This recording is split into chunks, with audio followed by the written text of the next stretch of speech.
Oh.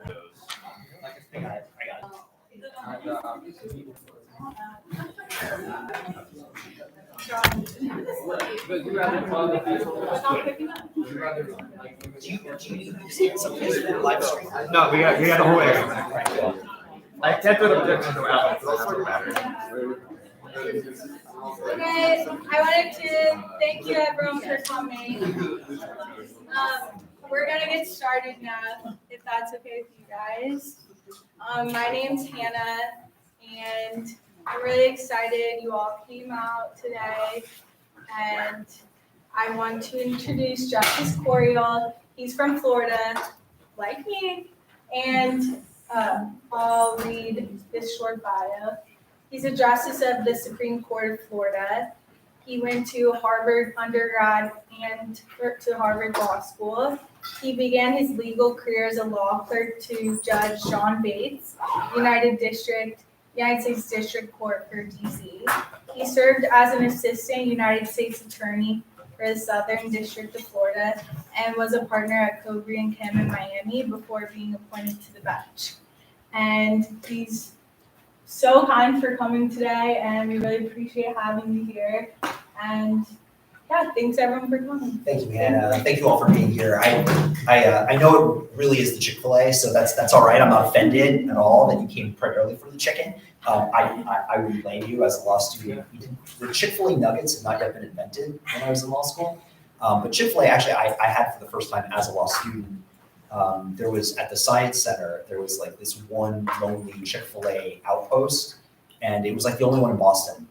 And people came from all over to like have, and so now I completely associate Chick-fil-A with law school, and I guess this remains a positive association. May you have it for many years to come. So it's a delight to be among so many Floridians. I had no idea that so many people in this law school were Florida peeps. So I feel very much at home, and I encourage you to come home. A word, I guess, about that very gracious introduction. It omits a lot of the more interesting stuff, which is mostly failure. So I did clerk here, and I after clerking went to New York and started my career at Davis Polk doing transactional work. I did M&A and capital markets. I never thought I was going to be a litigator. I never thought I was going to be a judge. I thought I would be a transactional lawyer and maybe get into finance, and then on the basis of that, run for office. Well, I did the first part of that, and then I tried to do the second part. I ran for the state senate and I lost in 2012. I ran for the state house and I lost in 2016. And one of my favorite Rudyard Kipling, I know he's been canceled a lot lately, poems is called If, and one of the lines is about treating success and failure as imposters both. And I think those are extremely true words and words I like to share with law students, because so much of the law school experience is about prestige. It's about finding the most prestigious clerkship. It's about finding the most prestigious firm, the highest ranking thing, and letting those things drive how you view the world. Those things are all external to your real value. Those things have nothing to do with the impact you can make on other people. And it takes time, but eventually all of us realize this. Some people sooner than later. And what I've found in my legal career is the people who realize sooner than later that they shouldn't be as obsessed with that prestige carnival as others are people who've experienced failure and who have been resilient and said, well, I guess that's not going to work out for me. Let's see what the next right thing for me to do is. I'm where I am because not because I was preordained to be on this court. I kind of, in fact, found my way to this more or less by accident. But it was the next right move after other things had happened. And it turns out to be so much better than anything I had planned. End of rousing speech. I want to give you a little bit of content today. I'm going to try and keep that relatively short so that you don't fall asleep. And also because I just want to whet your appetite for something that you may not be getting in law school. Maybe you are. Has anyone taken a course on state constitutional law? Yeah, I didn't think so. So we're going to talk a little bit about how much money you're leaving on the table. It's a lot. And then after that, I would love to just have a conversation with you about anything you want to talk about. I told some of your colleagues that one of my favorite things in the world to do is this, because it allows me to sort of have the same experience I have with my law clerks on a broader scale, to sort of help you guys sound out what you're thinking about career-wise. And if I can be helpful in any way to that, I believe that's not just part of what the Federalist Society does, and does so well, but also what judges are supposed to do. I think we're supposed to, up until the very recent historical past, ours was purely an apprenticeship profession. It's still an apprenticeship profession. I think you learn the habits, whether you like it or not, of the people you are surrounded by. And so I always tell young lawyers that it's more important that you choose good mentors than a good subject matter area to focus on, or the right fit firm-wise. It almost doesn't matter. In fact, I wound up in M&A and capital markets at the beginning of my career because I wanted to be like the partners in that sort of group at the firm. And that was so important, even though I wound up being a litigator. It was not a subject matter choice. It was a recognition that you become the people you surround yourself with as a lawyer. And so if I can touch one person here today with one piece of advice or one, bit of help to your professional development, then the trip is totally worth it for me. Okay? All right. So I wanted to talk a little bit about how state constitutional law can be a sword and a shield. And the reason I want to talk about it at this law school is because, especially in this town, you would be totally forgiven for being all federal about everything. I mean, you are surrounded by the apparatus of the federal government. Law school, even in the hinterlands, is more or less always focused on US constitutional law.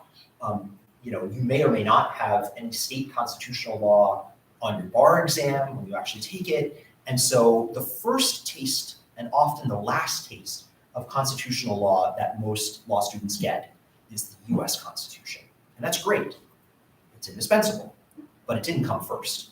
And so I would ask you to sort of slip the surly bonds of the Beltway for a little bit with me, and to indulge in an exercise in understanding why the Constitution we have looks like it does and where it came from.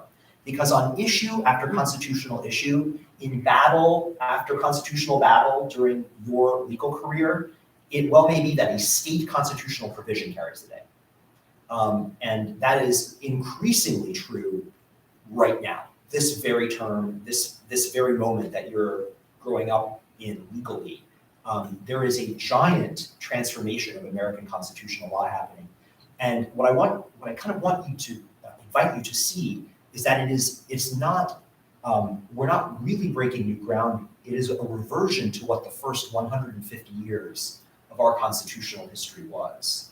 Only in the era beginning with the New Deal, the post-Lochner era really, is American constitutional law uniformly grounded in the Bill of Rights, the structural constitution, and not in the predecessor constitutions that, by the way, all of the framers, all the founding fathers had a role in preparing, right? Like the same people who in 1787 are reducing to writing our cherished Constitution.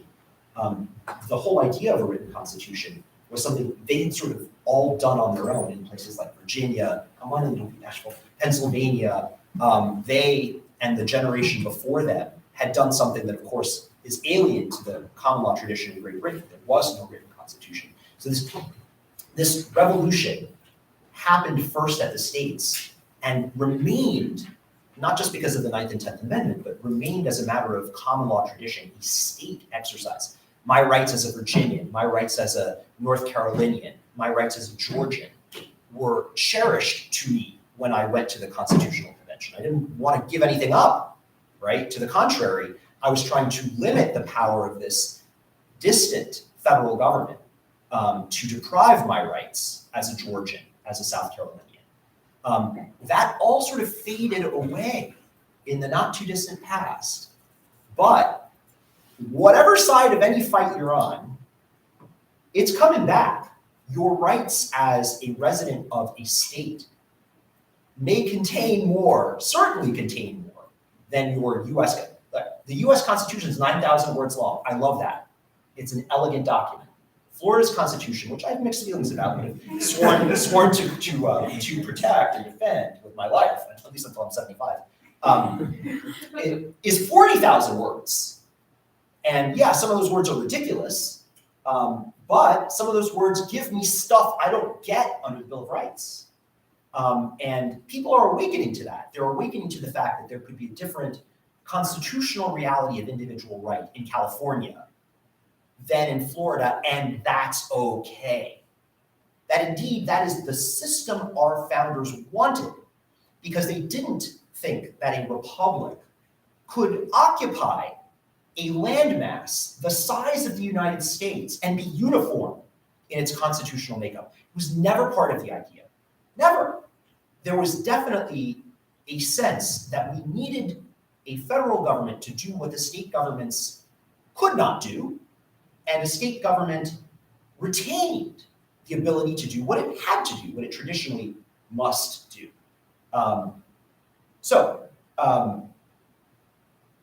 The US Constitution, I would sort of submit for your consideration today, is but one shot at the foul line. I don't know if everybody has read Jeff Sutton's excellent book, 51 Imperfect Solutions, but I recommend it to you.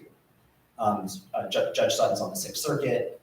He speaks regularly about state constitutional laws, probably done more than anybody else to get people to tune into this. And he tells a really powerful anecdote at the start of the book.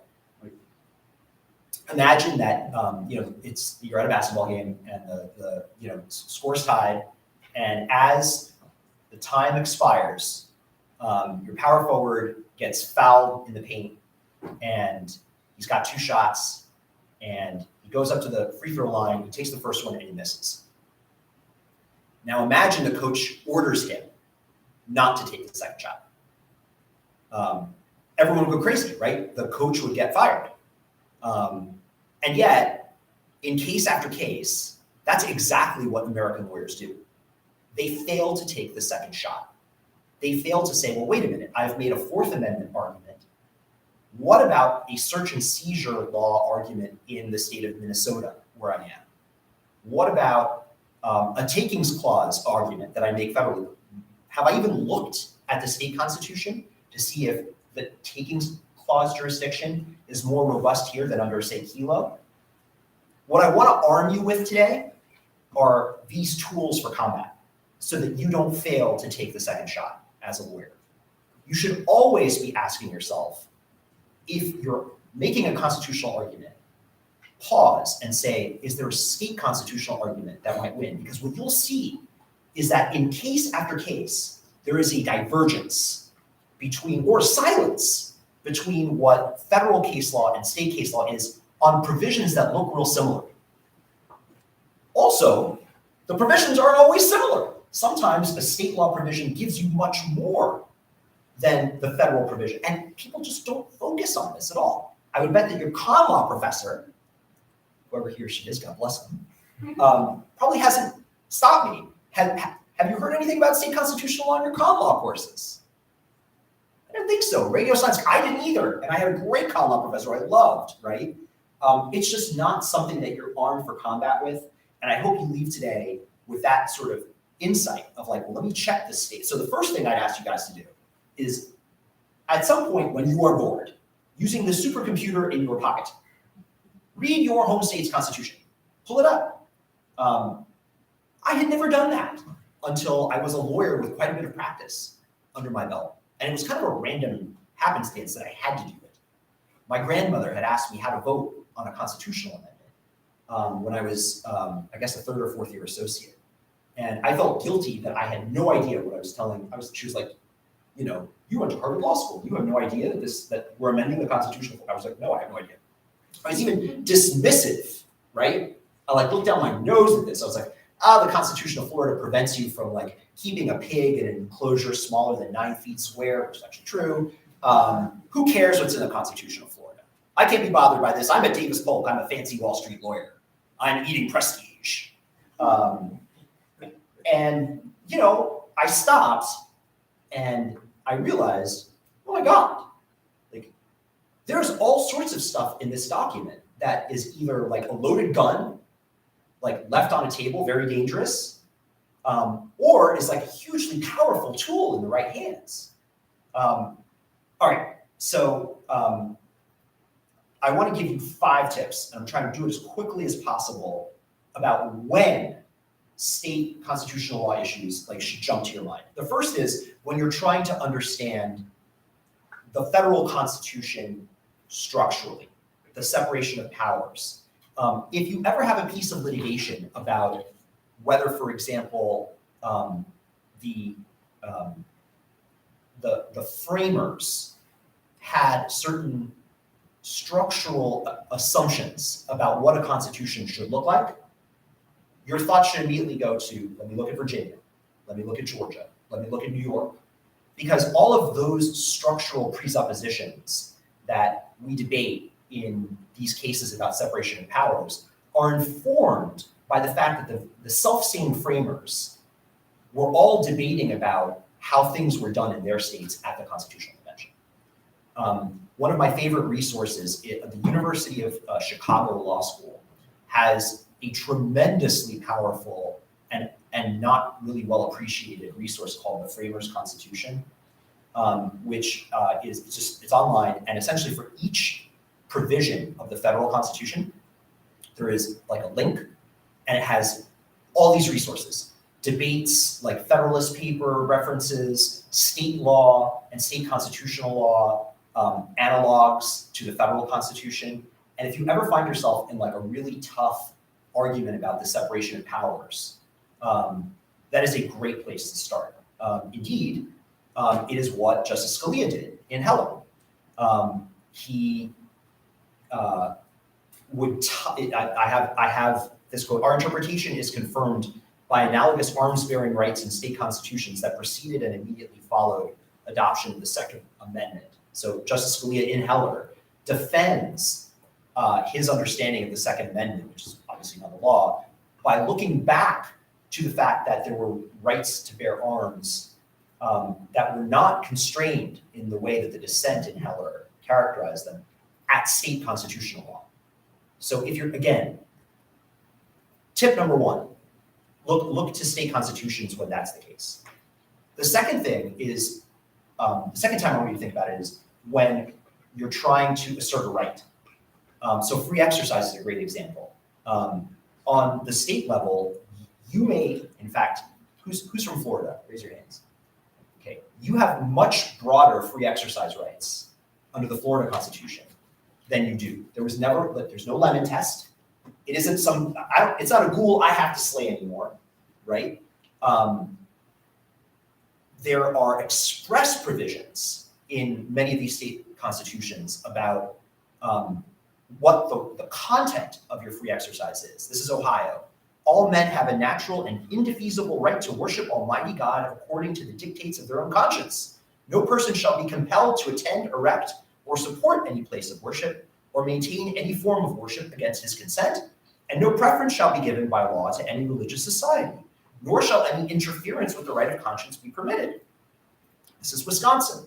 The right of every person to worship Almighty God according to the dictates of conscience shall never be infringed, nor shall any person be compelled to attend, erect, or support any place of worship, or to maintain any ministry without consent, nor shall control of any, or interference with, the rights of conscience be permitted. Much more concrete and articulated free exercise rights. And so if you're representing a client in a free exercise case, or if anybody here wants to be a constitutional litigator, one of my current law clerks was a Blackstone fellow. And I think his future is to be a constitutional litigator. And your client doesn't care whether or not he or she wins because of this argument or under the First Amendment to the US Constitution. One of the like radical things you have to accept as a lawyer, and it's a little disconcerting, is that generally speaking, your clients would rather not have met you, right? That's tough. My wife's a pulmonologist. Everybody's really glad to have met her. They really are sad that they were sick, but if she saved their life in the intensive care unit, like she's gonna get cookies. My clients never sent me cookies. My clients never sent me flowers. My clients don't remember my birthday, right? Becky's changed people's lives, saved people's lives. Okay. Once you've accepted the radical truth that your client would probably never have had to hire you, the next radical thing you have to accept is that your client doesn't care how smart you are. Your client probably doesn't care where you went to law school. Your client doesn't care about who you clerked for or what your interests are. Your client has a problem, and your client wants the problem solved. And you as a lawyer will be judged by how effectively and cheaply you solve the client's problem. That's it. So if you're representing a church and the church has had some of its ministry shut down for some reason, the client's not really doesn't care probably about what right is being vindicated in their case. They just want their ministry. They just want their freedom. So I encourage you, and I've used the free exercise clause as one way of doing it. This I think you'll see in matters great and small. You know, as long as you're focused on outcomes for your client, that is, it should cause in you the desire to reach for whatever tool works. And a better lawyer is one who is aware of more tools that might solve the client's problem. And who isn't constrained by thinking, well, you know, I'm sort of only familiar with federal free exercise law. I'm only going to make federal arguments. Or if you're, let's say you're a criminal defense lawyer, let's talk about search and seizure. So in Arkansas, there's a fairly substantial sort of difference from the Fourth Amendment jurisprudence. The right of the people of this state to be secure in their persons, houses, papers, and effects against unreasonable searches and seizures shall not be violated, and no warrant shall issue except upon probable cause, supported by oath or affirmation, and particularly describing the person, the place to be searched, and the person or thing to be seized.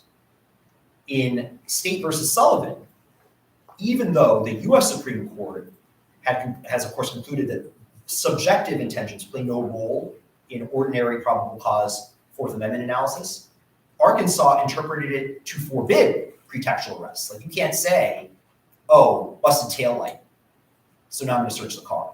Or, oh, you know, zoning violation, so I'm going to search the house. You have a much broader search and seizure protection. And if you're representing a criminal defendant in Arkansas, it's malpractice for you not to use that. Search and seizure is an area where one disease of state constitutional law shows itself in Florida. And that disease is laziness. So in Florida, our Constitution says that the search and seizure provision, quote, shall be construed in conformity with the Fourth Amendment to the United States Constitution as interpreted by the United States Supreme Court. We did the same thing with the Eighth Amendment. You're, as a state, giving yourself up, right? You're saying, we are going to just not have a jurisprudence of our own. There are pluses and minuses to that, I guess. One plus is settled expectations, I guess, uniformity of expectations. I think that is outweighed by the minuses of having the ability to depart from erroneous understandings of constitutional freedoms, and also conflating constitutional language that is dissimilar, even in moderate ways, right? An and or an or an ordering of provisions might have implications for what the scope of the right is. And once you've tied yourself to federal constitutional interpretation of your own constitution, you've abdicated that flexibility. So search and seizure, this is also true of the takings clause. In many of the Western states, they have a much more robust conception of the takings clause, like the public use idea of kilo is like flatly rejected in much of the West. Under those states, takings clause jurisprudence. So that's second idea. Third is anytime you're dealing with how the legislature interacts with the administrative state, you should think about the state constitution. Chevron is obviously something that anyone taken admin law yet? One. Okay, so if I say what Chevron deference is, do people know what that means? The general idea that the agency gets some deference in interpreting the statute that is its organic statute. This is part of the sort of delegation by Congress to the apparatus of the federal government that is around you of much of the work of governance. Many states have not made that choice, that devil's bargain, right? In the state of Florida, we have a very alive non-delegation doctrine. It's one of about 10 states where, the legislature isn't allowed to just say, no, whatever sort of rational purpose you have as an agency that squares with this mandate, you can do that. We don't do that, right? We sort of have kept the idea of non-delegation sort of front and center in our Constitution. So anytime you're dealing with, did this agency go too far? Did this agency exceed its constitutional mandate? That's a good time to think about state constitutions.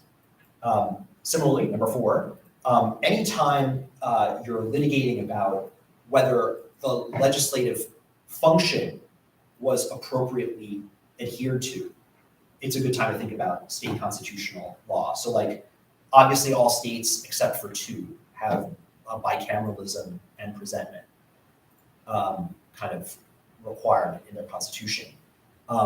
But there's more. Many states have what's called a single subject rule, where a piece of legislation or a constitutional provision can embrace but a single subject, which is obviously not true. Like if you look at the Inflation Adjustment Act, right?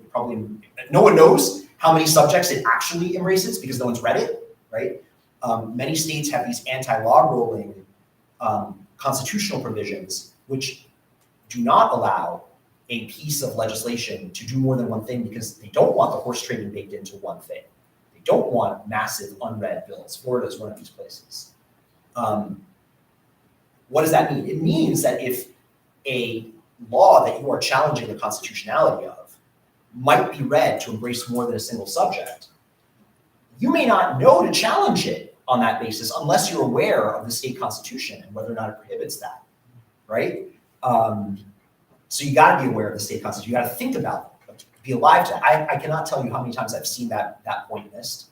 Like I've seen litigators, just mess up and not challenge a rule because they didn't bother to stop and think, well, wait, does this rule square with the single subject requirement? I've been trained in federal constitutional law. I'm not thinking about single subject requirements. Okay, last vegetable before we get to dessert. And that is that the limitations on executive, legislative, and judicial officers obviously vary by state. So many states have plural executives. Florida is one of them. We elect the individual members of our cabinet, which have kind of a weak governor, which you never know these days. And our current governor, I don't mean to cast any aspersions on him, in addition to having excellent taste in judicial nominations, Governor DeSantis is not weak, but structurally speaking, he's not as strong as the president. Like we have a unitary president, right? That is not true in the Florida cabinet. And that has consequences. It means that in certain states, if you're working in a state with a plural executive, there may be dynamics that you're not thinking about, delta between the AG or the commerce secretary in your state and the governor's office, that you might be able to exploit for the interests of your client.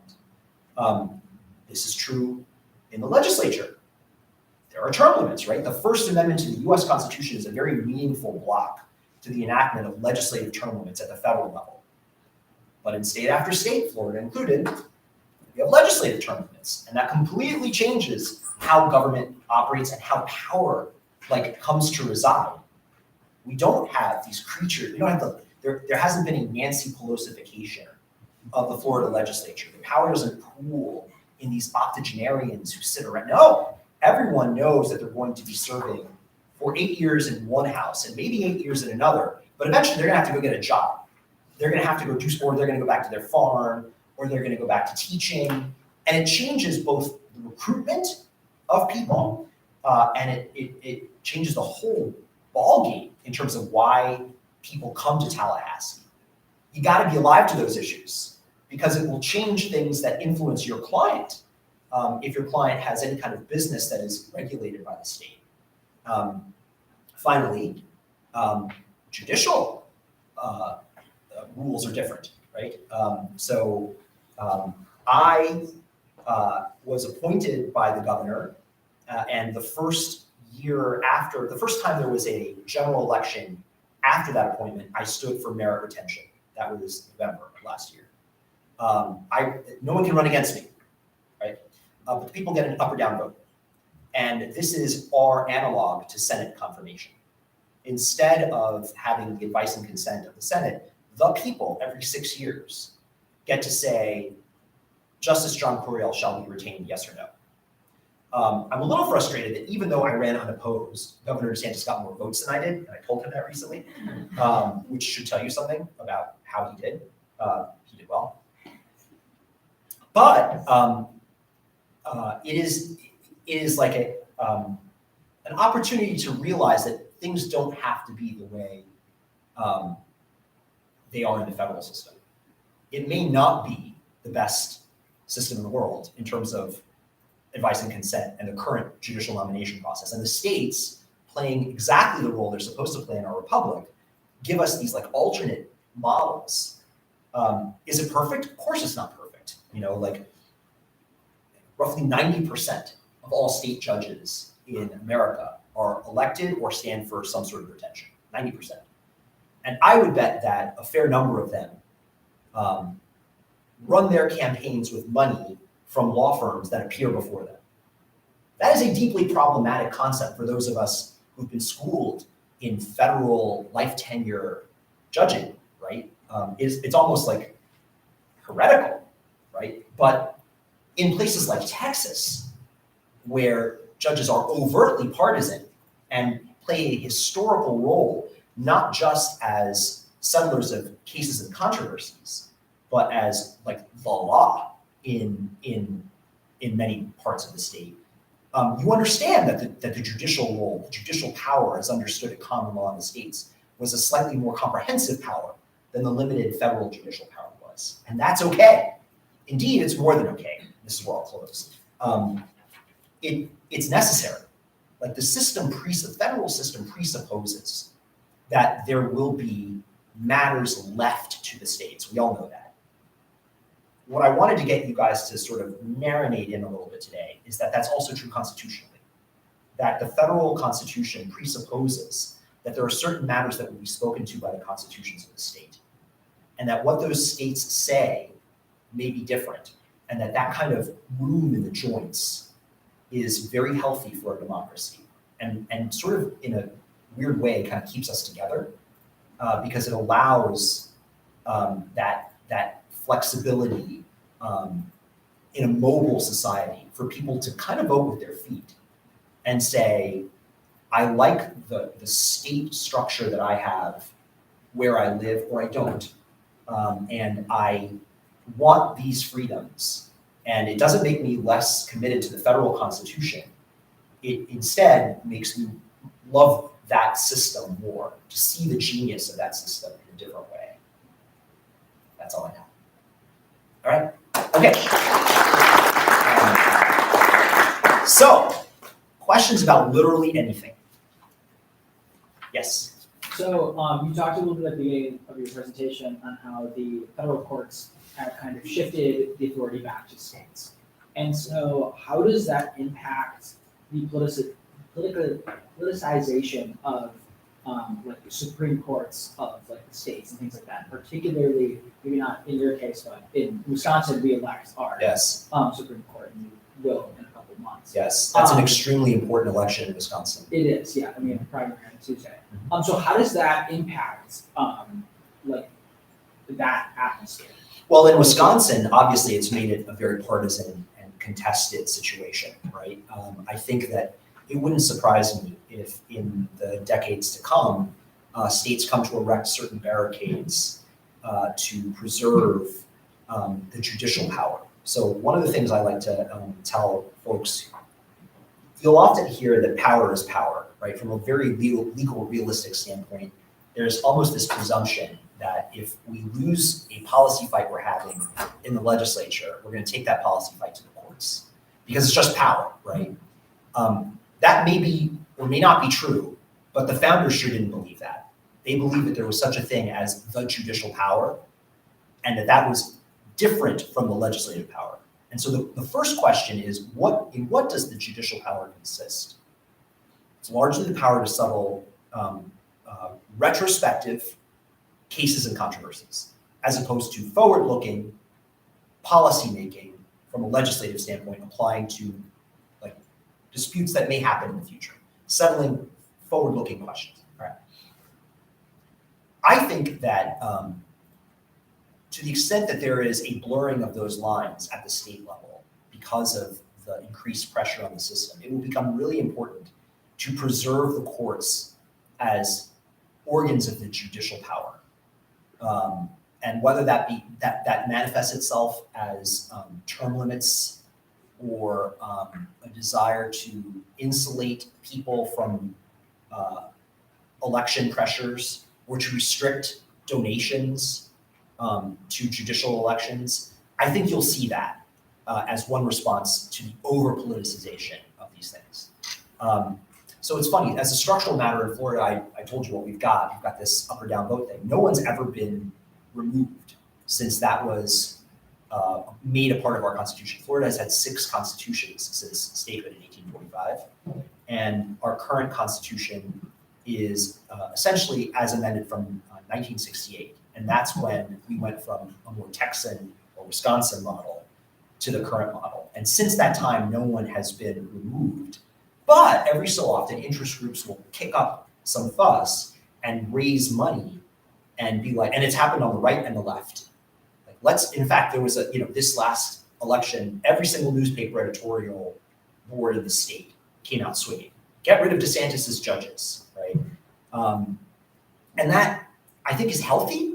I think that's part of the system. So I'm not terrified yet by what I'm seeing in Wisconsin, but I can imagine a situation that goes too far and calls into question whether we're electing judges to exercise the judicial power or whether we're just treating them like super legislators.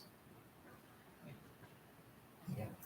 So you talked a lot about like the certain like state constitutional rights, like as like either offenses or part of like an argument.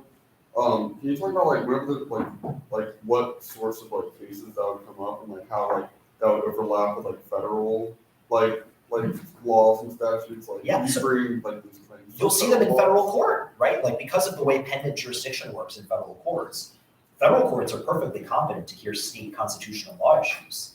And in many states, in Florida, for example, there's a process by which the federal courts can certify questions to us if there's no controlling law from our court. So the 11th Circuit certifies questions to the Florida Supreme Court with great regularity when our court has not settled a matter of state constitutional law or even statutory law. So to answer your question, you'll find it in federal cases. You'll find it in state cases too, obviously. But the first step is to remember to search for it. Because if you put the wrong stuff into Westlaw, you won't see it, right? It's just sort of being alive to the issue that maybe if I'm representing somebody in a takings case, maybe I should see whether the federal district court that I'm operating in, or in your case, the 4th Circuit or, the district court, in Charlotte, right, has addressed whether the North Carolina constitutional takings clause is any broader or narrower than the U.S. Supreme Court has interpreted the U.S. constitutional takings clause. Like that's the kind of thinking I want you to sort of walk away from today's presentation ready to do. Just a more broad question. Are there any habits or practices you developed in law school that prepared you for success? So the most important, so the secret to good writing is good reading. So the more good stuff you read, the better your writing becomes. And the most important tool that a lawyer has, other than credibility, which is probably number one, is clarity. And those two things are actually really related, because the clearer you are, the more credible you are. And so when I'm working on written work, whether it's memoranda when I was an associate, or briefs when I was a partner, board presentations, and now opinions, I follow a certain, a format that has helped me be clear. And it goes like this. I outline what I'm going to say, but my outline isn't just like concepts. I force myself to write a declarative sentence about what each topic is. So I write the topic sentence of each paragraph. And then, as I write, anything that doesn't support that topic sentence of the paragraph, I eliminate.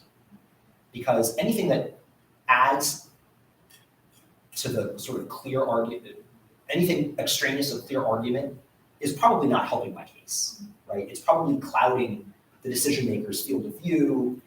It's making me bear a burden that perhaps I don't need to bear in terms of what I have to say and prove to win.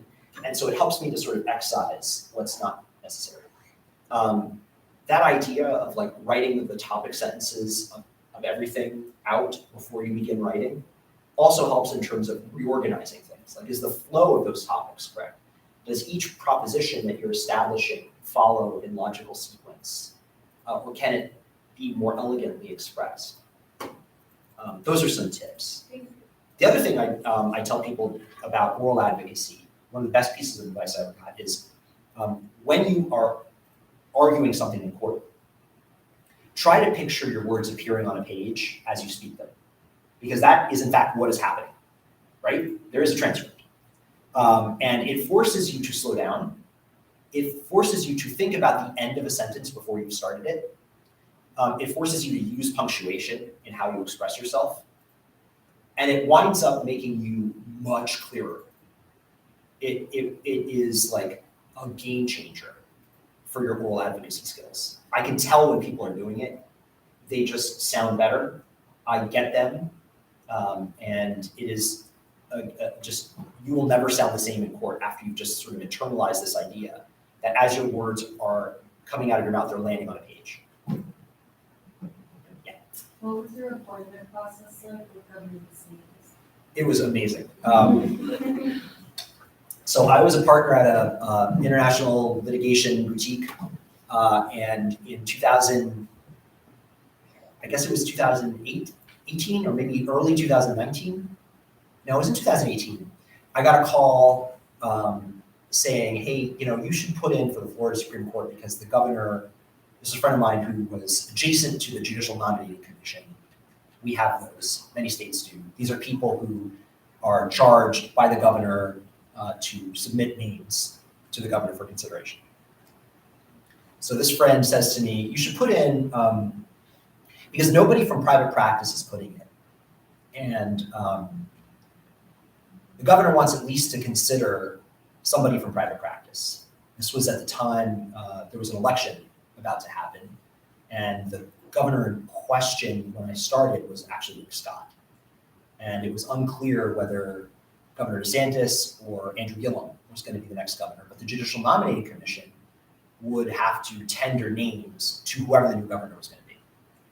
And so they wanted to put forth, a mixed list of people with varying backgrounds. So I did. And I went to my law partners and I said, I'm not doing this.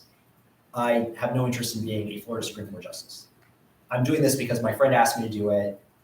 It's going to be an interesting learning experience. They've assured me I'm not going to get it. So I'm just going to do it. So I put in, and I look around at like the other finalists. I can't remember now if it was like 6 or 12 of us who were sort of in this finalist bucket. And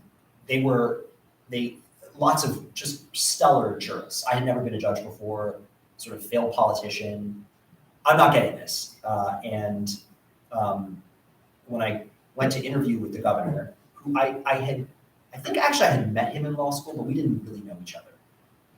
And actually, at my investiture, he said something like, if you had told me that sitting at Harvard Law School in 2003, that I was going to be governor and I was going to be putting on the court somebody else, like I would have taken the under on that bet. But let that be a lesson to all of you sitting here, right? Like one of you is going to be a governor and you're going to be appointing somebody to it. Anyway, when I met with him, I said, look, I'm not going to do this job. He says, I know you're making too much money, whatever. Who should I appoint? I said, you should appoint Carlos Muñiz, Barbara Lagoa, and Robert Luck. And he appointed Carlos Muñiz, Barbara Lagoa, and Robert Luck. And I said, wonderful, this worked out great. I went back to making money. About 6 months later, I was in Buenos Aires. And I got a phone call from the FBI asking me if Robert Luck would be a good federal employee. And I said, Robert Luck? He's a justice of the Supreme Court of Florida. He'd be a wonderful, he was a wonderful, we were AUSAs together. But he's not going to be a federal employee. And this agent was like, sir, I'm just asking you questions about whether he'd be a good federal employee. So I'm like, is this a prank call? Sure enough, it was the FBI vetting him for the 11th Circuit. And as soon as I got off the phone, it hit me, oh my God, Robert's going to leave the Florida Supreme Court. And sure enough, like the next day, I spoke to him. And he was like, yeah, you know, I gave them your number because I knew you would keep it under wraps, but what about now? If you go talk to the governor, who are the 3 people you would recommend this time around? And I stopped and thought, I think I want to do this. I was like, I'd gotten a taste of something different. It was a radical shift in my life. I knew I wanted to do public service. I thought I was going to run for office. I figured it would happen again at some point. I tried unsuccessfully to be a U.S. attorney in the Southern District of Florida. And I thought, what if this is the way to go? So the second time around, when I went to go meet with the governor, he said, so are you going to tell me you don't want the job again? And I said, no, this time I think I'll take it. Here I am. It'll be 3 years on June 1st. I have kind of a Florida specific question. So yesterday in Florida, there was another mass shooting, and at the same time, there is this constitutional carry, public safety, whatever you want to call it, bill that's just ripping through the legislature.